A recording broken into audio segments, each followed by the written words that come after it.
volta com mais um audiocast para você. E hoje nós iremos falar de danças afro-brasileiras e educação afrocentrada. E para isso trouxemos aqui a Artenilde Silva, será a nossa convidada de hoje. Atrevista, de artista, atrevida e ativista das artes performáticas e visuais. Mãe de Alzira Risa, Aluandejara e Rosodara. É também parceira de vida de Gessivaldo Gama, que está aqui com a gente também. Obrigada pela presença, amigo.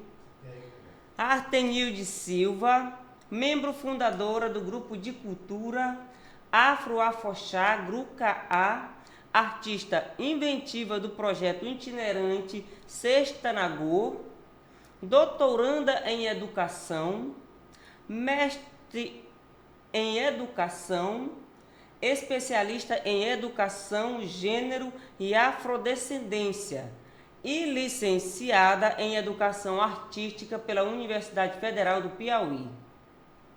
Atua como professora de dança afro-brasileira na Escola Estadual de Danças Leni Argento Edla, em Teresina, Piauí, coreógrafa do Balé Afro do Piauí e como professora formadora do PAFOR, atividade extracurricular em educação, cidadania e direitos humanos, tendo experiência com o ensino de gravura, didática de artes, arte do corpo e outras temáticas.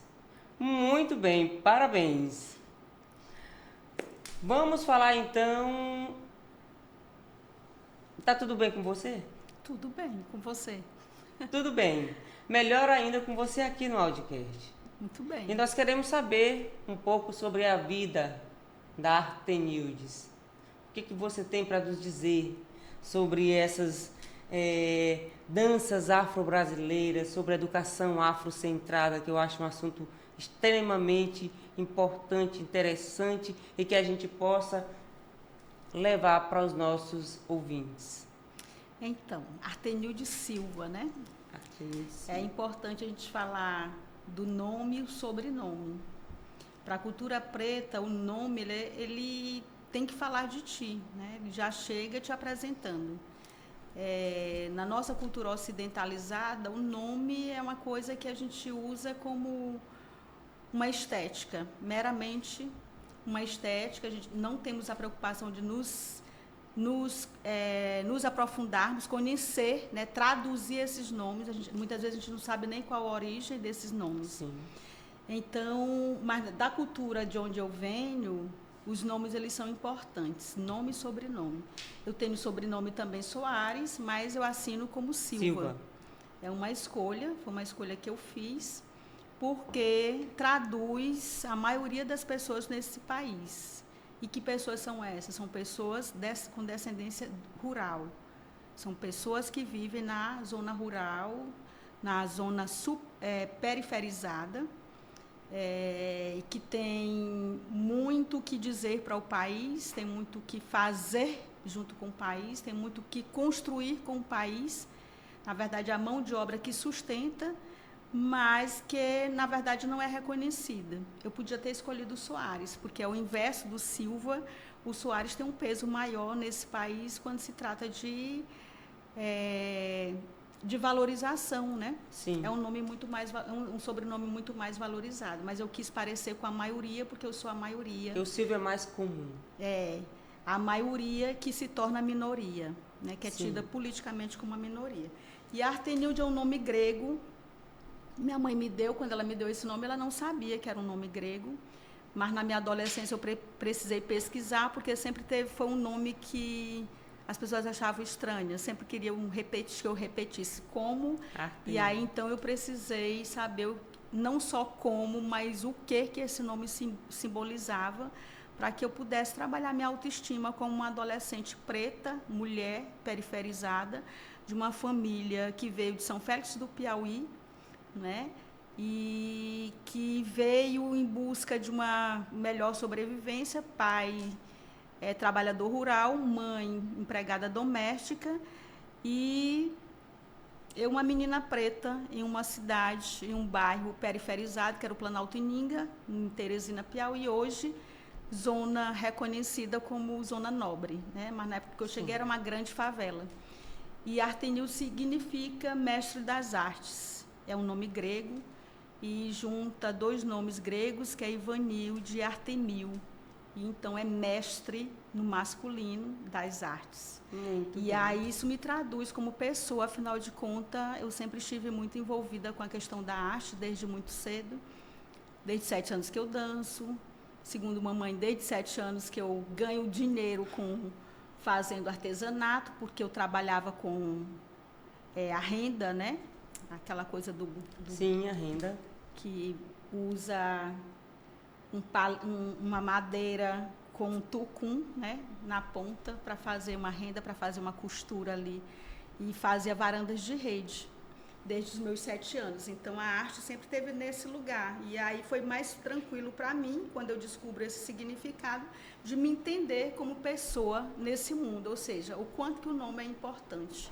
E o quanto que o nome traduzia da minha vida, do meu fazer, do meu pensar, do meu comportamento dentro da sociedade, do modo que eu me apresentava. Então, eu sou essa pessoa construída a partir de um nome, a partir de uma cultura, a partir de lugares, né, em trânsito. E Artenildes, é verdade que teu pai te ensinou a dançar? Sim. Meu primeiro professor foi o meu pai, né? Então, com 7 anos, lá em São Félix, eu faço parte de uma das 3 famílias pretas da cidade, 3, ali no máximo, 3 a 4 famílias, e estudando em uma escola que, na época, precisava pagar taxa escolar. Então, nem todo mundo conseguia, né? Então, para minha mãe me manter na escola foi com muito sacrifício. E aí, logo nas primeiras séries, meu pai descobriu e minha família descobriu que o lugar da dança poderia ser um lugar de conquista, de espaço, que conseguisse contribuir com a minha manutenção dentro daquele espaço racista. E aí, todos os anos, nas festas juninas, acontecia o festival de quadrilha e um festival, né, de valsa. Sim. E aí, meu pai me ensinou a dançar valsa sobre os pés dele, né, meu primeiro professor de dança. Ele me colocava sobre os pés para que eu compreendesse como era aquele movimento. E desde 7 anos, enquanto eu estive estudando na Escola Municipal Saturnino Moura, em São Félix do Piauí, eu ganhava todos os anos o festival. E aí, aquilo fazia com que o ano inteiro eu fosse uma pessoa importante dentro da escola, né? A menina que ganhou o festival de valsa. E isso era gratificante para esse lugar de me sentir pessoa bem-vinda, né? Pelo menos pelo título de ser ali a vitoriosa naquele período. Muito bom. Sempre gostou de estudar? Sempre gostei de estudar. Era um sonho ser doutoranda? Não. Nem era sonho ser mestra e nem ser doutora. Na verdade, eu não me construí nesse lugar de acreditar que era possível ser mestra ou doutora. Eu fui construída em um lugar que ser mestra e doutora não era para famílias como a minha, né? Então, eu fui me construindo nesse desejo de ser mestra e doutora pela necessidade de manter viva a cultura que eu faço. E a academia é o lugar que determina quais as culturas que vivem e quais as culturas que morrem. E aí, então, neste lugar de querer que a minha cultura afro-brasileira viva e viva bem, eu adentrei para o espaço acadêmico como lugar de legitimar saberes, né? Porque a academia é a ciência que legitima os saberes, os fazeres, as epistemologias.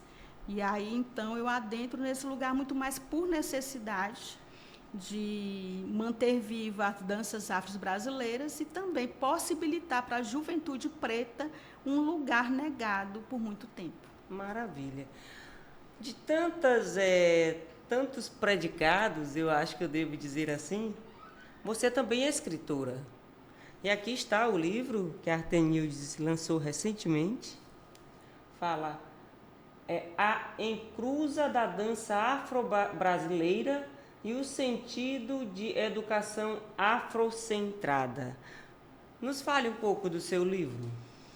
Este livro é resultado exatamente do meu processo de mestrado, né, que eu adentro a Universidade Federal do Piauí no PPGED, Programa de Pós-Graduação em Educação, para pesquisar os processos educativos das danças. Que danças são essas? As danças que o Afoxá faz, que é o grupo que eu me construo, é o meu território de construção de pessoa, né, como pessoa.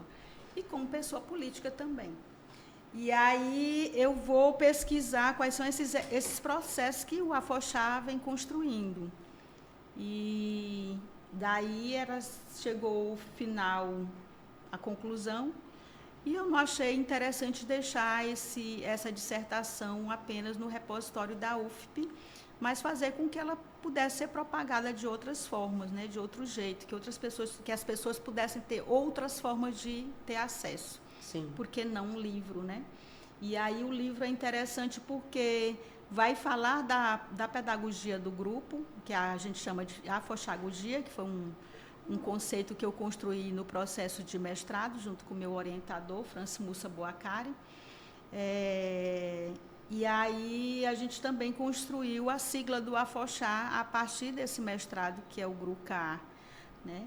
E aí vai falar das pedagogias, além porque a afoxagogia, que é a pedagogia do grupo, sim, ela bebe em outras pedagogias, né? A pedagogia, a pretagogia, que foi criada, elaborada em 2011 pela professora doutora Sandra Petit, que é do Ceará, dentro de comunidades quilombolas. Também bebe na pedagogia do encantamento, que é do Simas, que ele vai falar dessa pedagogia do encantamento, que ele traz, inclusive, a partir do método de matemática, como é que a gente ensina matemática e as pessoas se encantam por esse lugar de aprender, mas também essa pedagogia do encantamento é algo que vem tanto da cultura afro quanto a cultura indígena, né, que é o processo de... Inclusive, nós temos desencantados quando se trata das religiões de matriz africanas. E quando a gente fala do encantamento, é o processo de atrair. Como é que eu atraio as pessoas para reconhecer um lugar cultural onde é extremamente rejeitado, é tido como... é demonizado, né? Porque as danças afros, elas vão estar bebendo principalmente dentro das religiosidades de matriz africanas. E as religiosidades de matriz africanas, tanto a Umbanda quanto o Candomblé, o Catimbó, seja qual o nome tenha, vai ser um lugar negado, né? Como um lugar divino. E é uma religião. O Candomblé é uma religião, a Umbanda é uma religião, né? O Afoxá seria o mesmo Candomblé? Não, o Afoxá é um grupo de cultura afro. Ah, entendi. E aí, então é necessário fazer o encantamento dessas pessoas para que elas possam olhar de outro jeito para a cultura preta, né? Para os fazeres pretos, para o lugar da dança, para o lugar da culinária, para o lugar do artesanato, da estética, né? Então, a forma das pessoas se apresentarem nesse mundo, né? E com esse trabalho eu pude estar adentrando outros lugares de pensamento em relação a essa construção mesmo epistêmica, né? De saber, de conhecimento, de fazeres.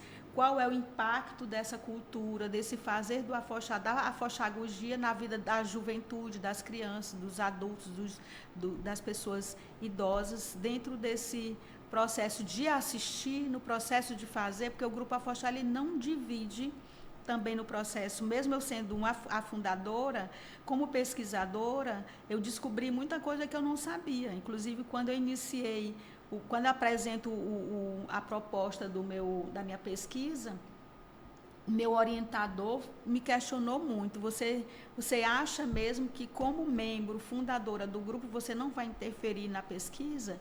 E aí tem a questão de dizer que quem pesquisa é pesquisado, né? E comigo, sim, foi muito mais vivo isso, porque muita coisa que eu achava que eu sabia do grupo, na verdade eu não sabia, né? Porque as pessoas foram trazendo outros entendimentos, foram trazendo outras compreensões, outras visões e elementos que eu não dava conta que existia no grupo, né? Então, qual é o impacto desse grupo na vida dessas pessoas, com a principal pedagogia, que forma a afoxagogia é a pedagogia do conflito, né?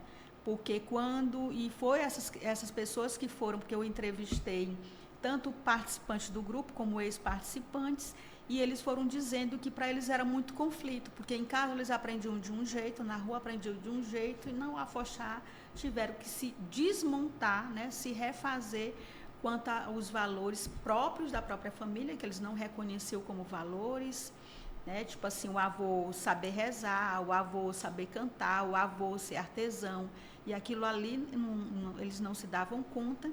E também os racismos que aprendiam dentro de casa e que, na verdade, no afoxar eles puderam perceber que esse racismo era com eles próprios, porque a maioria eram descendentes afro-indígenas. Então, o conflito, a pedagogia do conflito está aí onde acontece a fricção, né, do que eu sei, com o que eu posso aprender, com o que eu tenho como verdade e com o que eu vou me deparar com outras verdades, né? Que é o processo do Paulo Freire, que o Paulo Freire fala em desaprendizagem, né? Eu tenho que desaprender para aprender novas coisas. E é isso que o livro vai apresentar, por isso que traz como encruza, né? A encruza da dança afro-brasileira e a educação afrocentrada, né? Uma encruza, onde é que nós nos encontramos e onde é que nós expandimos esses saberes, esses entendimentos e esses fazeres afroculturais. Muito interessante, muito interessante. Nós temos algumas perguntas para te fazer, o podcast sempre faz isso, os convidados. Mais sobre curiosidades. Geralmente a gente bota curiosidades, verdades e mitos, mas hoje nós vamos falar sobre curiosidade. Quais são as principais manifestações de danças afro-brasileiras e qual a importância cultural de cada uma delas? Então, é muito interessante, porque quando a gente traz assim quais as principais, não é? Nós realmente vivemos numa cultura onde a gente elege as coisas, os fazeres, inclusive as pessoas, entre melhores e piores, não é? E aí, quando se trata das danças afros, no lugar que eu pesquiso, é muito mais sobre fundamentos do que sobre qualidade, né? E aí, assim, eu posso falar quais são as danças mais divulgadas. Sim. Quando nós falamos do samba, nós falamos do forró, nós falamos do dito axé, né? Que aí junta Ijexá, afoxé, vai ter o reggae, né? Dentro de uma gama de elementos que a gente traduz como axé, né? Que é as músicas ditas da Bahia. Sim. Né? Então, não há dança sem música e não há música sem dança. É um complemento, né? E aí, então, as mais divulgadas, que às vezes a gente nem se dá conta que é da cultura afro, quando eu estou ministrando a oficina, eu pergunto, vocês sabem, me digam, me citem alguma dança afro que vocês conheçam. A maioria das pessoas vão dizer assim, eu não conheço nenhuma. Né? Mas aí dançam forró, dançam axé, dançam reggae, né? Dança samba, e que está ali como cantiga de niná, que está ali no dia a dia, né? Que se escuta o tempo todo. Uma das artes mais democráticas é a música. Sim. E quando a música chega no corpo da gente é tão democrático que termina mexendo com todo o nosso corpo, né? Com todo o nosso processo de entendimento e de movimento.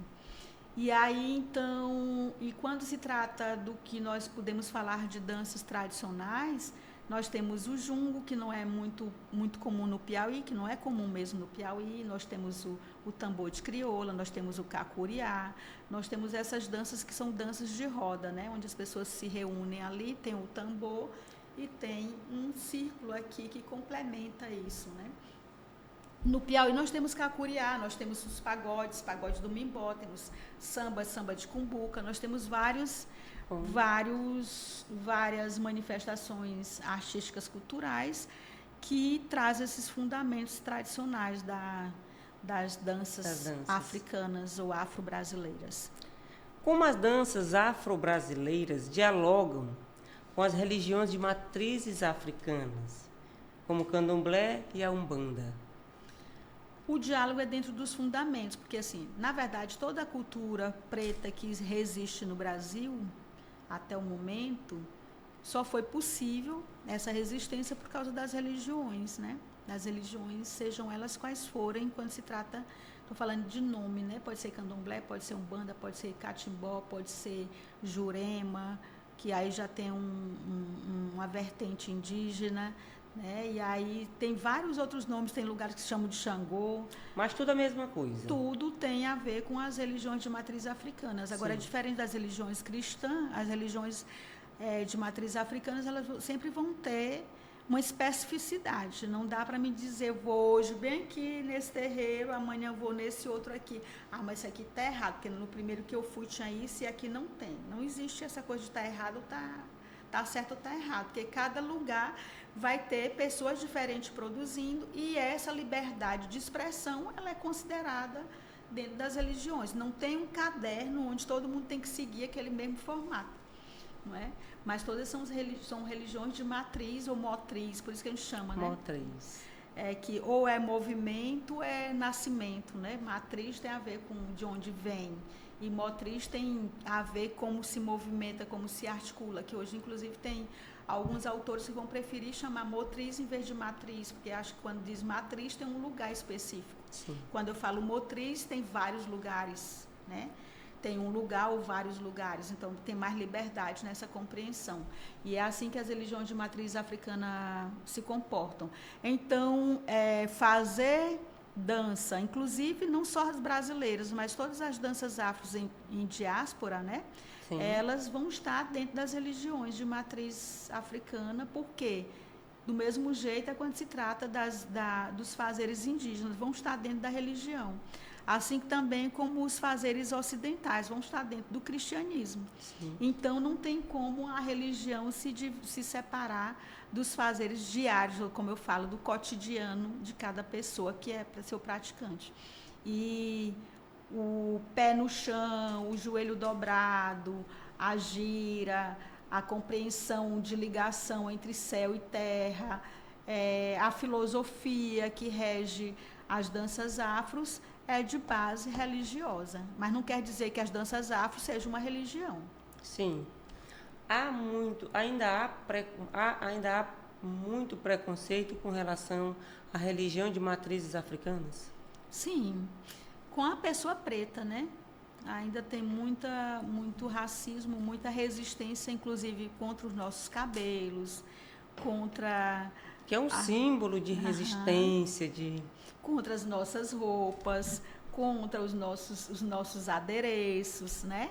Sim. As nossas cores, né? Tanto de pele quanto cores que a gente gosta de usar, né? Tanto no nosso corpo quanto essa nos irreverência nossos acessórios. De vocês. Então, o racismo ainda é muito presente, né?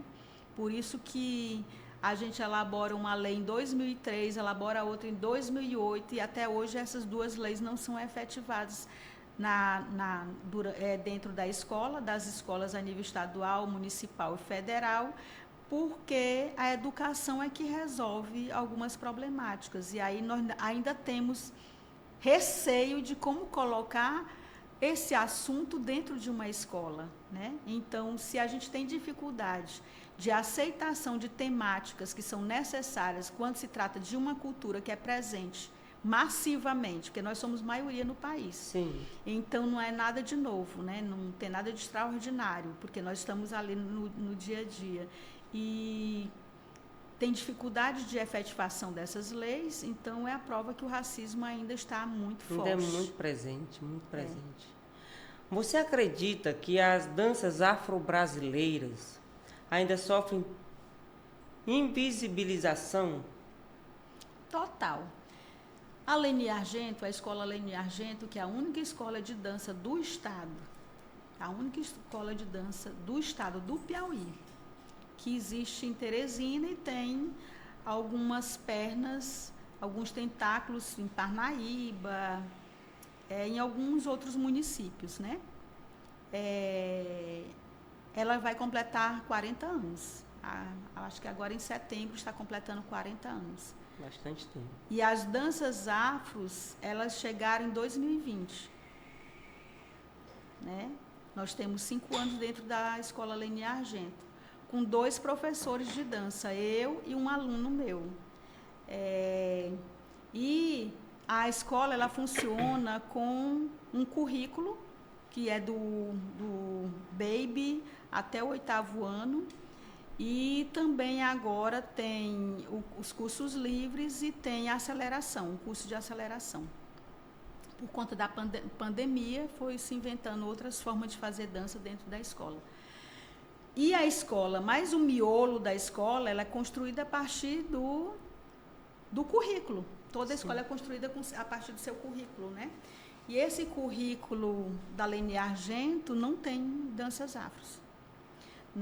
Quando nós chegamos em 2020, era a pandemia, termina a pandemia, a gente volta, começa o presencial. Eu só tive, antes da pandemia, 15 dias, antes de entrar no presencial, né, antes da pandemia, e depois a gente passa aquele período todo, né, no virtual. Quando a gente retorna, a gente fica ali um semestre no currículo, né, o primeiro semestre. Segundo semestre, a gente já teve que questionar por que a gente não ia continuar no currículo. Sim. E hoje nós não estamos mais no currículo. As danças afros existem dentro da Lene Argento nos cursos livres. Sim.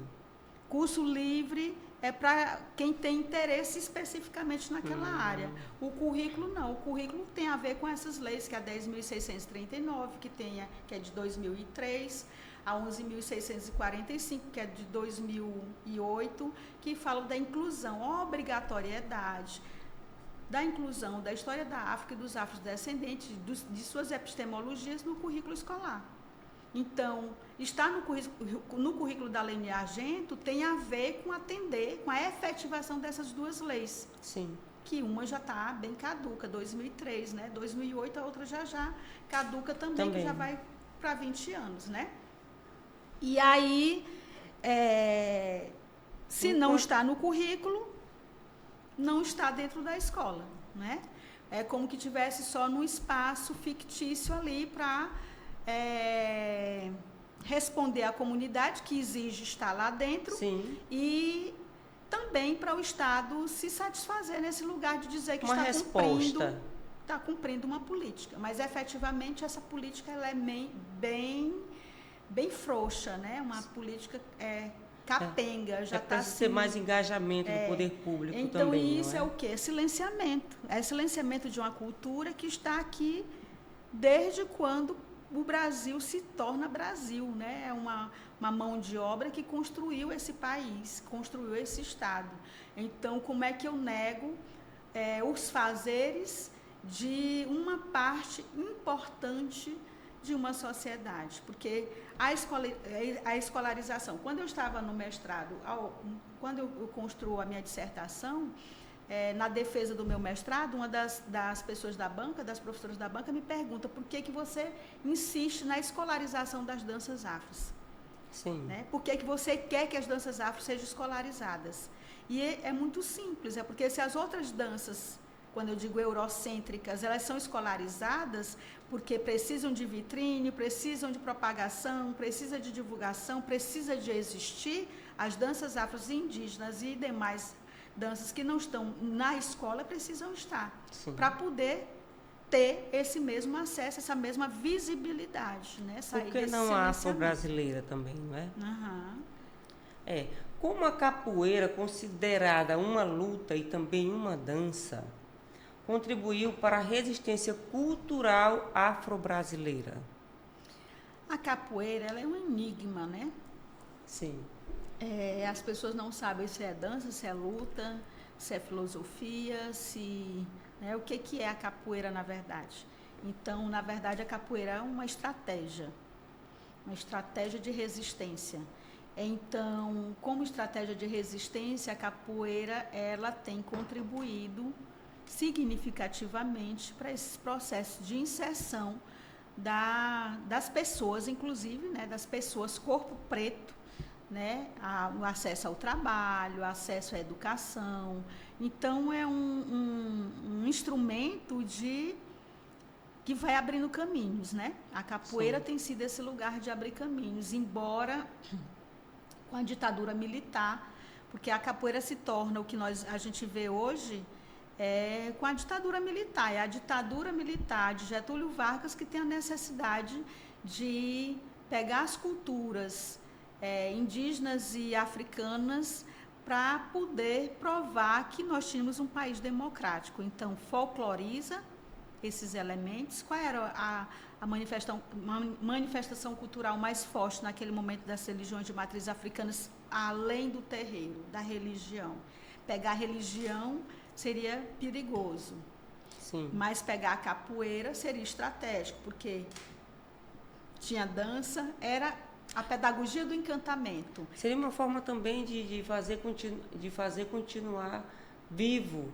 Não, na verdade o interesse da ditadura era muito mais de afirmar um país com uma característica X, é o que nós vamos ver na Casa Grande Senzala, né? Sim.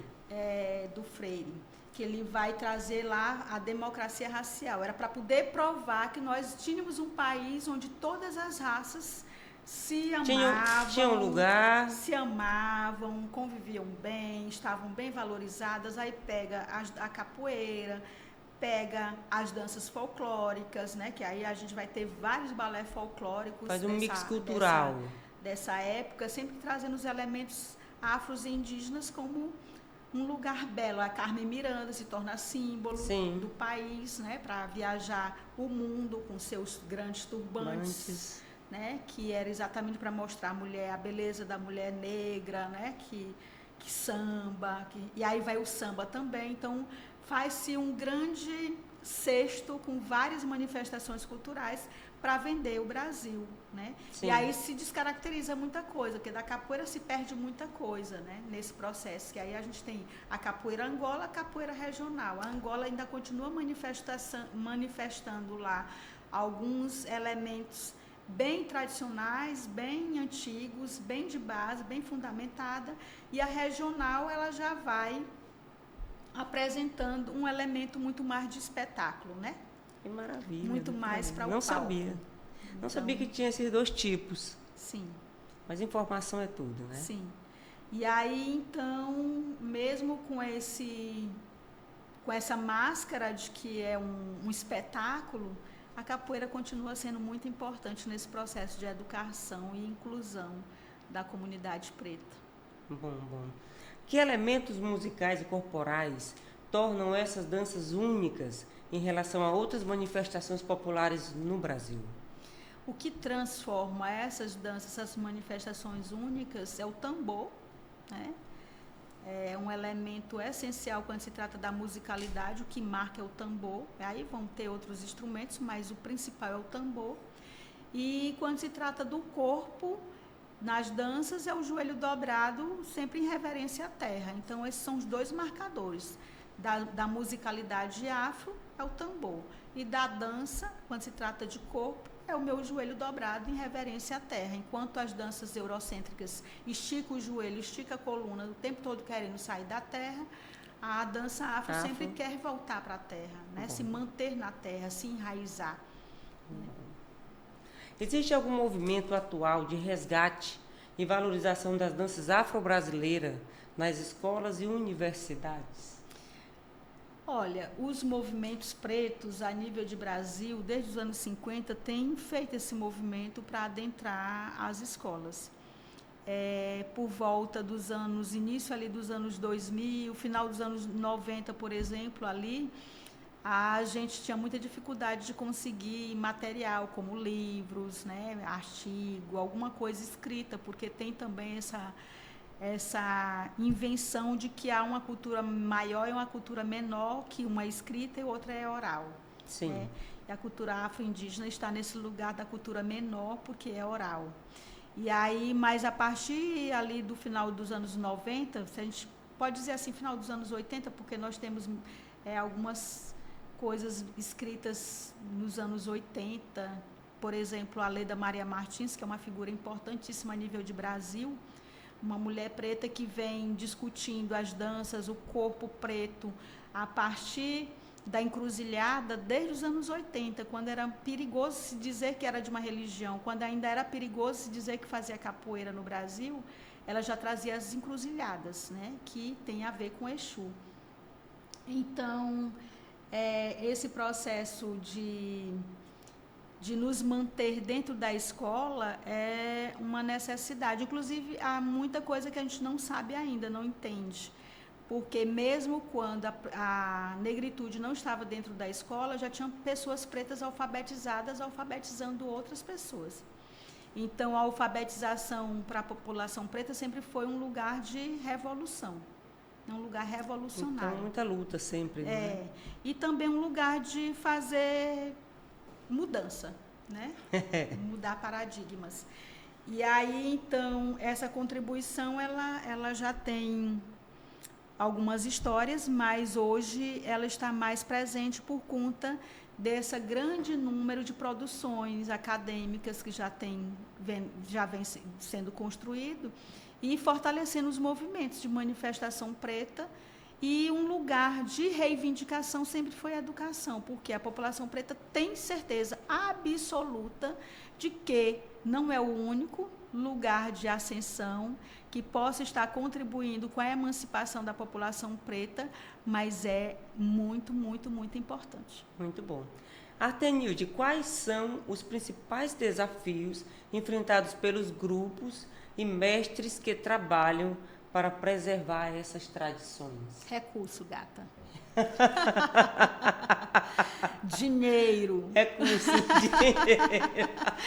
Então, assim, como as culturas que se mantêm em ápice, né, elas têm investimento.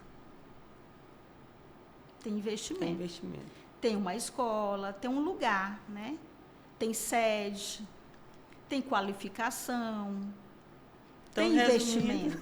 Então, quando se trata da cultura afro-indígena, os recursos que chegam para nosso povo ainda é muito pouco. A maioria dos grupos tem...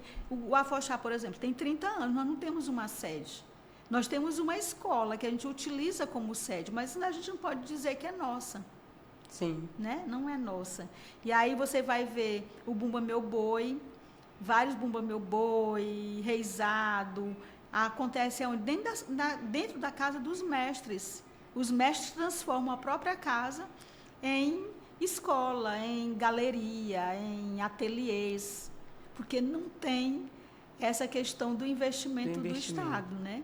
E ainda tem uma crença de dizer assim que, eu te chamo aqui, mas eu não preciso te pagar porque eu estou divulgando o teu trabalho. Sim. Você tem a obrigação de manter a sua cultura, mas não se faz isso com a cultura eurocêntrica.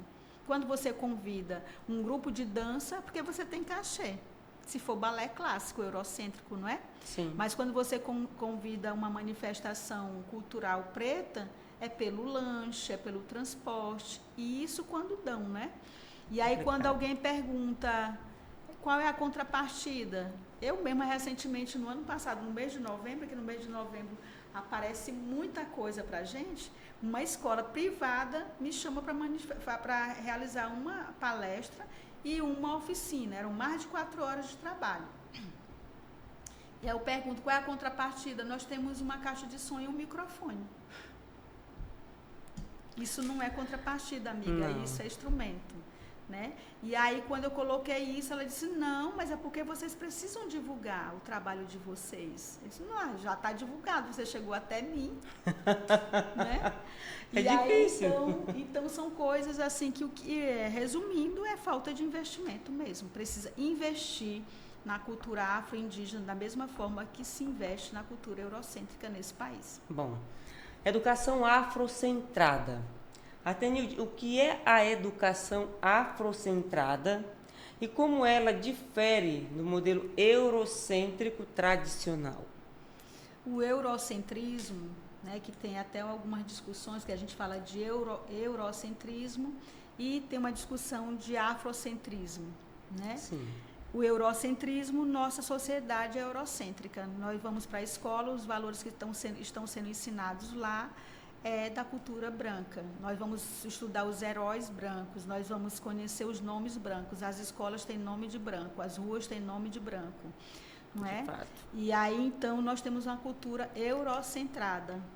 E aí, quando a gente fala de cultura, de uma educação afrocentrada, não é que a gente vá, por isso que tem uma discussão profunda sobre isso. Nós não estamos querendo virar o jogo, nos tornar o centro cultural, mas que a gente possa também nos ver, que as nossas crianças também possam nos ver, que não seja só as personalidades negras que estejam presentes, de valorização, não seja só a cultura, não seja só a música, não seja só a dança, não seja só a estética eurocêntrica que esteja presente, mas que a afro esteja ali de igual para igual, né?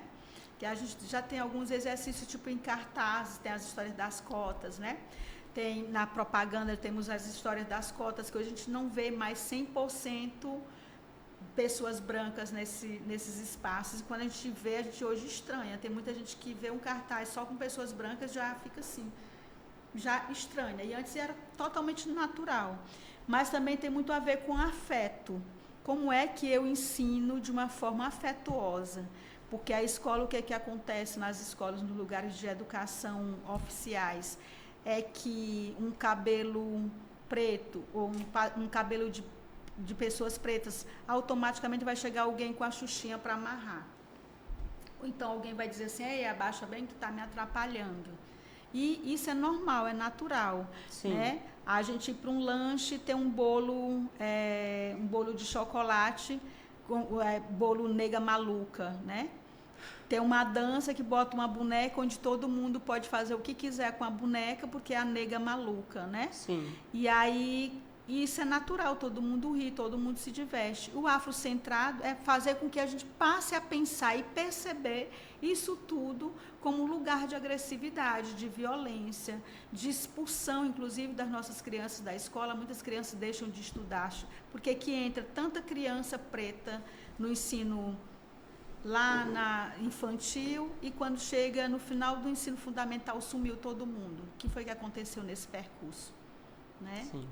E Importante. aí, então, essa educação afrocentrada passa para eu poder ouvir falar bem da minha religião, eu poder ouvir falar bem da minha estética, eu poder ver pessoas pretas dando aulas, ver pessoas pretas como diretora também, né?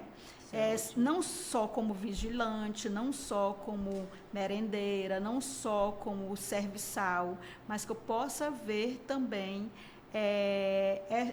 me ver em pessoas em outros papéis sociais que estão incluídas de forma significativa e respeitosa, né? E valorizada. Entendo.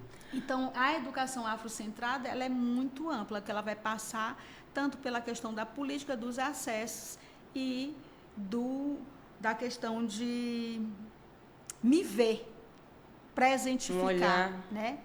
voltado para si. Sim, exatamente.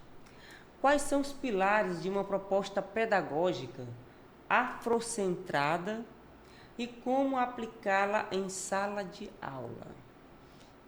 Olha, a partir das ações afirmativas que o Brasil vem desenvolvendo desde 2001, né, nós já fizemos várias cartilhas sobre ações afirmativas, todas voltadas para a educação, para a escola, para o ensino, e aí em 2003 chega a lei, né, 10.639, que eu já falei antes aqui, como base também para fortalecer essas ações afirmativas. Então, esses pilares ter leituras onde os personagens dessa leitura sejam protagonistas, sejam negros e estejam como protagonistas.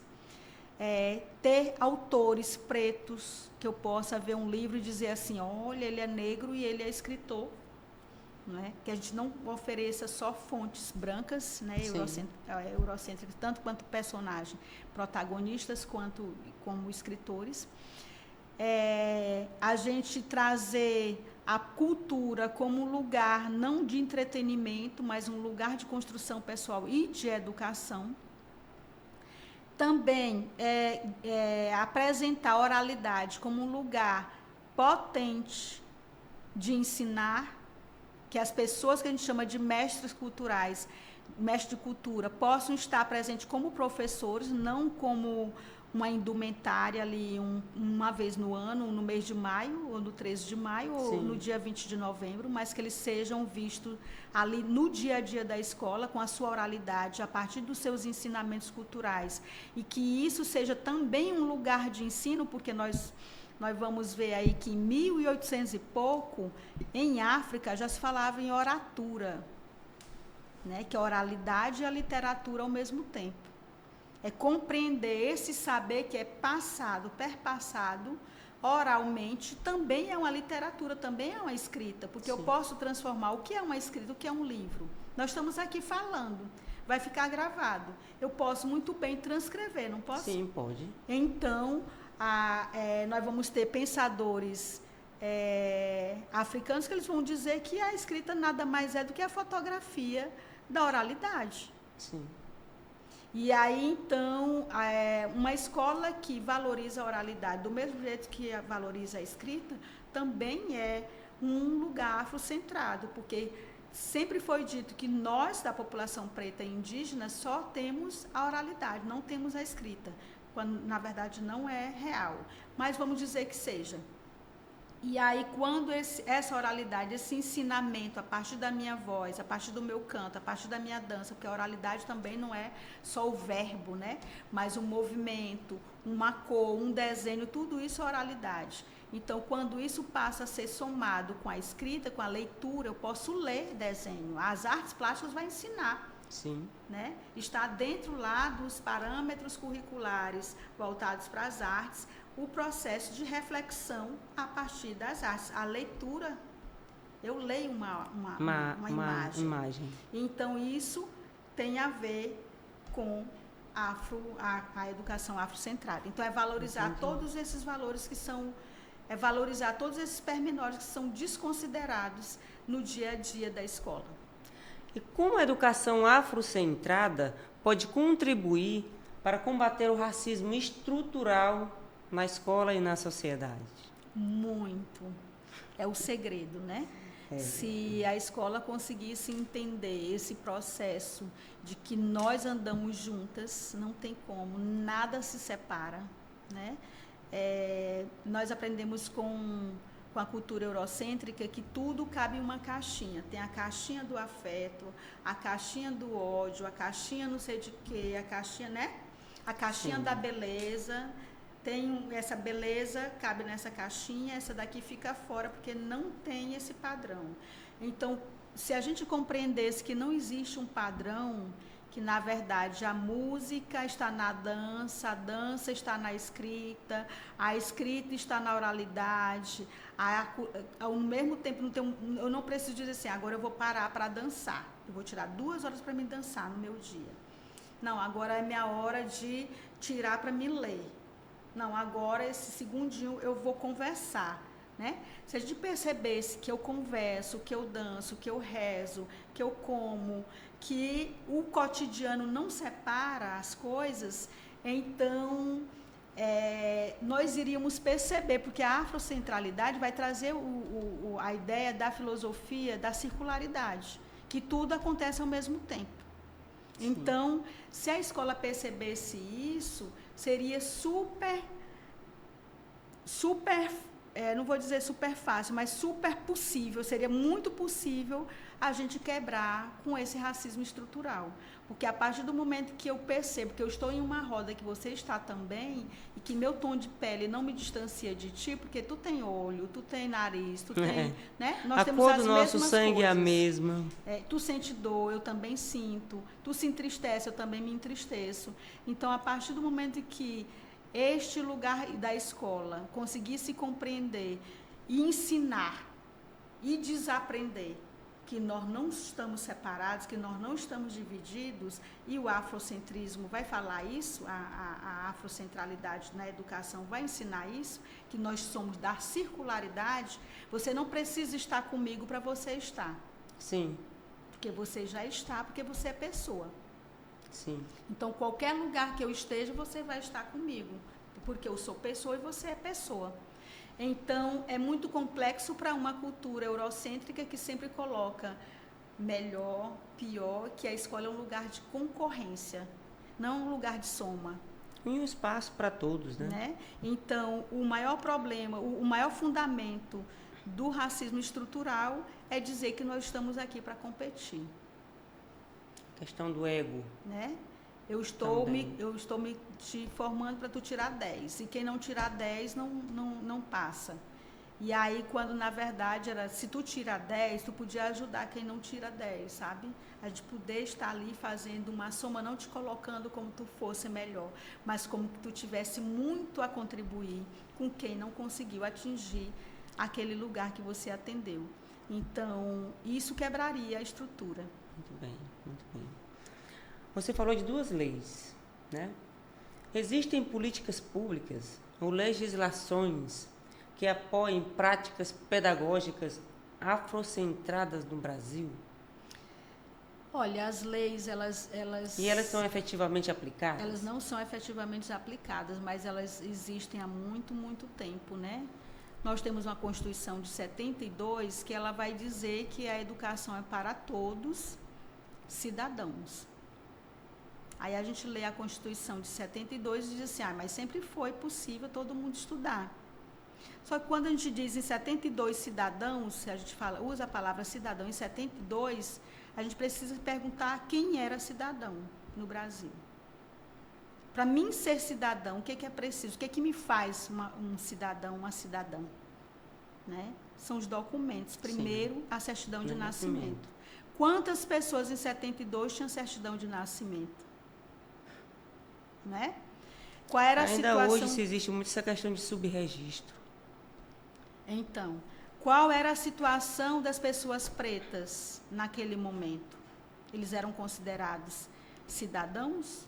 Então, quando chega na dita Constituição Democrática, que a gente chama a Constituição de 88, né, vai dizer que todas as pessoas têm acesso à educação, têm direitos iguais. Até hoje a gente ainda está batalhando para ser considerado pessoa. Então, até a Constituição de 88 ainda nos deixa de fora, em muitos momentos. Porque quando um jogador de futebol está lá trabalhando e alguém dá uma banana para ele, chama ele de macaco, não sei o quê, está tirando a humanidade dele. Isso acontece no campo de futebol? Não. Então, até a Constituição de 88 ainda não incluiu essa população preta e indígena neste lugar do direito à educação. E aconteceu até não faz muito tempo, um jogador brasileiro que estava em Madrid jogando e chamaram ele de macaco. Como é o nome do jogador? Como? O Vini Júnior, não é verdade? Um menino de 18 anos, né? De 18 anos, um talento. E aí ele, entre todos, ele teve uma reação, uma das reações mais necessárias, que foi ele dizer assim, você, a imprensa, vai me perguntar como é que foi o jogo e vai ignorar a situação que eu vivi? Quer dizer, eu fui chamada, eu fui humilhada, eu sofri racismo e você quer saber como é que foi o jogo? E até aquele momento, nenhum outro jogador que tinha passado pela mesma situação tinha confrontado um dos maiores poderes da sociedade, que é a mídia. Sim. Né? E aí, então, um menino de 18 anos, ele teve essa força de dizer, não quero falar do jogo, quero falar sobre o que eu passei. Não é? E aí, então, que bom que ele tinha essa força, porque a maioria das pessoas não tem essa força de confrontar os poderes para dizer isso, porque as leis, elas não são efetivadas, nem mesmo a Constituição Federal. E aí, então, quando se trata aí se torna mais difícil. Quando se trata em relação às leis contra o racismo, nós temos leis de 1950, né? E até hoje a população preta não consegue provar quando é racismo, embora agora, recentemente, eu acho que no ano passado, ou já foi nesse ano, teve uma mudança de compreensão da lei de racismo, que até então era tido como injúria racial. Um fato desse não era racismo, era uma injúria racial. Sim. Porque para provar que é um racismo, eu tenho que ser expulso do lugar, tem que sair a palavra negro, tem que ter um monte de coisas que nem sempre vai ter. Às vezes a pessoa é racista comigo só com o olhar. Ela não diz nada, né? E aí como é que eu vou provar? Mas você entende. E como é que eu vou provar que aquilo ali foi racismo para a lei?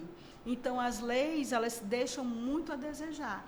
Quando se trata da inclusão do ensino das artes da África e dos afrodescendentes no currículo escolar, as leis mais próximas são essas de 2003 e de 2008. E que até hoje o movimento negro é chamado para dar essas aulas, uma vez por ano, nesses eventos que se cria dentro da escola. Não há uma qualificação dos professores, não muda o currículo na universidade, para quem é de licenciatura, está discutindo esses elementos e se preparando pedagogicamente para ministrar aulas, considerando que ali existem pessoas com outros credos. Eu, como professora de ensino fundamental, já aconteceu de estar numa escola e uma criança chegar para mim e dizer assim: professora, recentemente a coordenadora me deu uma suspensão porque eu fiz uma obrigação no terreiro, tive que vir com as minhas guias para a escola, com meu pano de cabeça, e a coordenadora disse que eu não podia entrar nessa escola. Eu tinha que ficar fora enquanto passava a minha obrigação. Como também, recentemente, não tem assim... uma questão de preconceito. Menos de 5 anos que uma criança negra chega na escola com trança e a coordenadora foi a diretora, puxou o cabelo dela e mandou ela tirar as tranças. E isso tem garantido lá na Constituição de 88, tem garantido nas duas leis. Eu acho que há uns 2 anos atrás eu estive num diálogo entre um professor e a SEMEC, em Teresina, a respeito de que o professor estava correndo o risco de perder a sua função de professor na escola, porque foi para a escola com a calça rasgada, né? Com aqueles rasgos. Sim. Ela comprou a calça caríssima, mas não podia ir para a escola. Eu só chamo de não é estonado, tem eu não, enfim. Rasgado. É rasgado. Rasgado. E aí, então, o que foi que a diretora colocou? E lá dentro da SEMEC, a equipe que estava cuidando do processo me falou: professora, é porque essas calças remetem às pessoas que moram na periferia, as pessoas de mau índole. E aí, isso é o quê? É o racismo estrutural. É o racismo estrutural. Né? E Artenilde, quando a gente era criança, os pais costumavam cantar uma música de niná. Boi, boi, boi, boi da cara preta, pega essa menina que tem medo de careta. Olha só, há muito tempo. Exatamente. É muito. E o samba lelê, que ainda é pior? O samba lelê tá doente, tá com a cabeça quebrada. Samba lelê precisava de uma boas palmadas. Realmente é muito... A criança já estava totalmente quebrada. Mas se justifica e diz que precisava daquilo mesmo, né? Como a história e a cultura afro-brasileira podem ser integradas de forma transversal ao currículo escolar? Olha, para mim falar de história, o currículo escolar ainda passa pelo continente africano assim de... como é que eu digo? Corrido, né? Assim por alto. Você tem não sei quantos meses estudando o continente europeu. Sim. E pouquíssimos dias estudando o continente africano. Então, a carga horária precisa ser revisada, né? Revisitada. E aí, todos os povos têm a mesma história. Todos os povos têm religião, todos os povos têm residência ali, tem arquitetura, tem arte, tem saberes, né, que a gente chama de epistemologias. Todos os povos. O que faz de um povo, de uma sociedade, são esses elementos. Sim. Aonde tem uma religião, tem uma sociedade.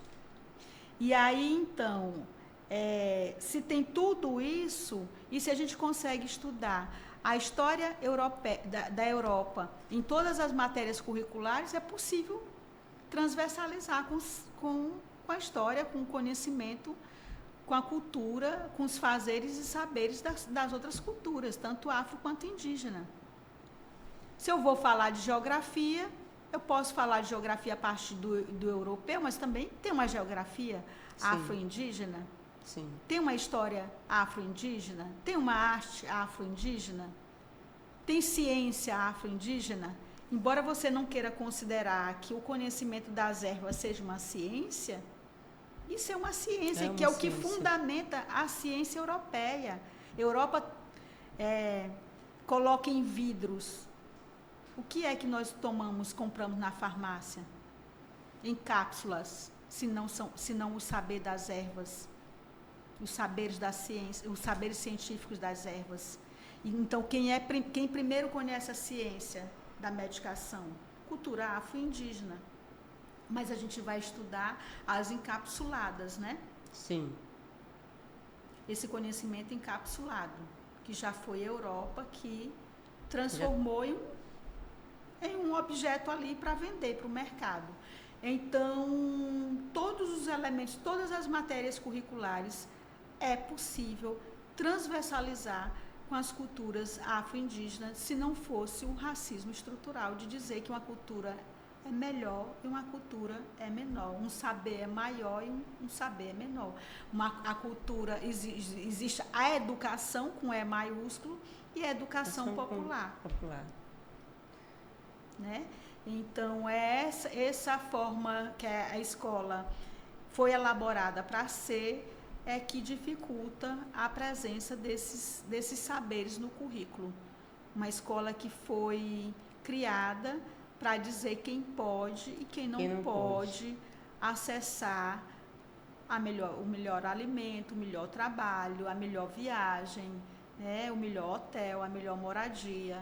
Quem merece viver e quem merece morrer, que Foucault vai falar aí do biopoder, né? Realmente difícil. E de que maneira professores e educadores não negros podem se engajar com responsabilidade e respeito na promoção de uma educação antirracista e afrocentrada? Aí onde está o nó, porque nós sempre achamos que a mudança de paradigmas, quando se trata da mulher, é assunto de mulher. Quando se trata da população preta, é assunto de homens e mulheres pretas. Se é sobre indígena, é problema de índio. Se é LGBTQIAPN+, cada um se vire. Sim. Então, se nós temos um racismo estrutural, quem se beneficia com esse racismo estrutural? A população branca. Então, nada mais legítimo de que fosse a população branca que começasse a modificar esse currículo, começasse a ter uma posição diferente. Como a gente tem visto já algumas manifestações de algumas pessoas, no período das cotas, teve um grupo de estudantes da universidade no Rio Grande do Sul que fizeram uma manifestação reconhecendo os seus privilégios.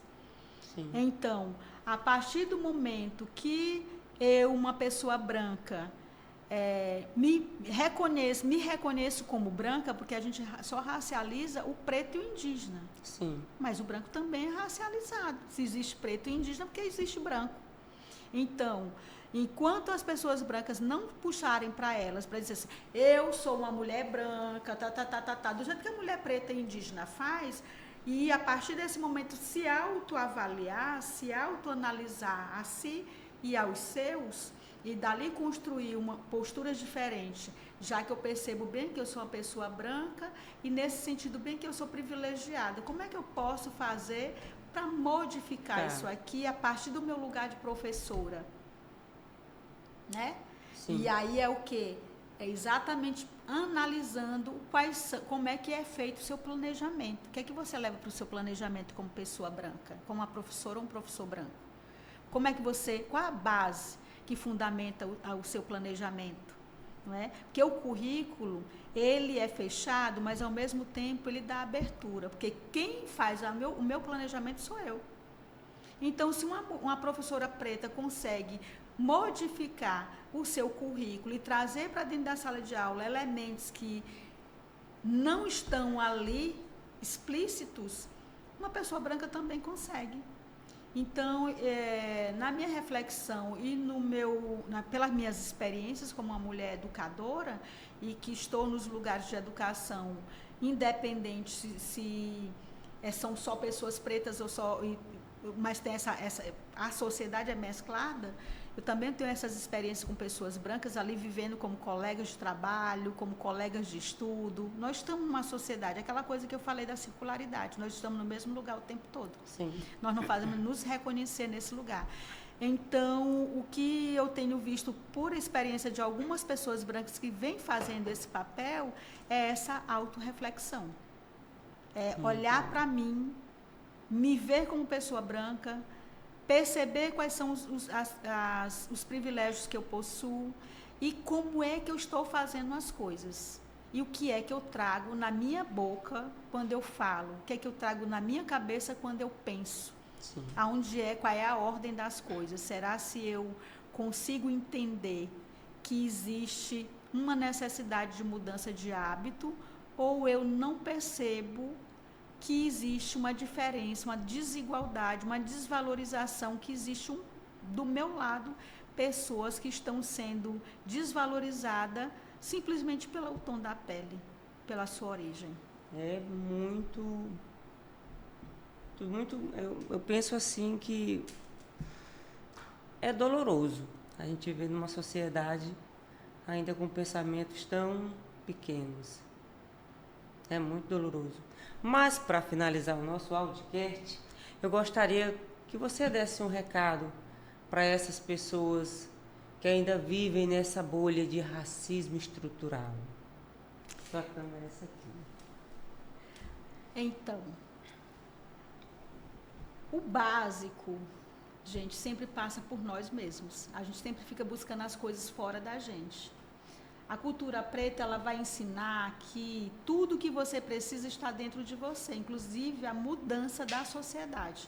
É a velha história de fazer a minha parte, né? Então, quando eu faço a minha parte, a outra pessoa faz a dela, Dá tudo ótimo, certo. dá tudo certo. Ninguém invade espaço de ninguém. As danças, elas vão ensinar isso. É o olhar para dentro de mim, para mim poder fazer no coletivo.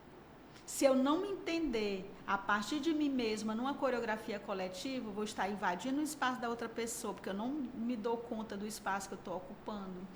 Eu vou estar mudando a coreografia porque eu não me dou conta de que o movimento que eu estou fazendo, todo mundo está fazendo e precisa que todo mundo crie uma sintonia, uma harmonia, que eu me torne parte da outra pessoa, a partir de um olhar, a partir de uma sensação, às vezes só pelo lado, ou seja, eu ampliar o meu olhar. Eu só amplio esse olhar quando eu penso a partir de mim. Mas não é a partir de mim para mim ser o melhor, é a partir de mim porque eu faço parte de um todo. E aí tem uma palavra do Yorubá, que é umbuto, tem sido muito usado na internet, né? Umbuto, o que significa? É uma filosofia, é uma sociologia, é um modo de viver. Então, se eu me exercito nesse lugar do umbuto, que eu só sou porque nós somos, a gente consegue fazer a mudança necessária para que esse mundo, pelo menos, melhore um pouco esse adoecimento, né? Como é que a gente cura o mundo? Eu curo o mundo a partir da minha cura, como pessoa racista, intolerante, machista, homofóbica. E aí, se eu me curo, eu curo a sociedade como um todo. Muito bom, parabéns. Entrevista excelente. E para isso nós vamos brindar ao dia de hoje. Vamos. Vamos brindar. Muita saúde. Perfeito, muita saúde.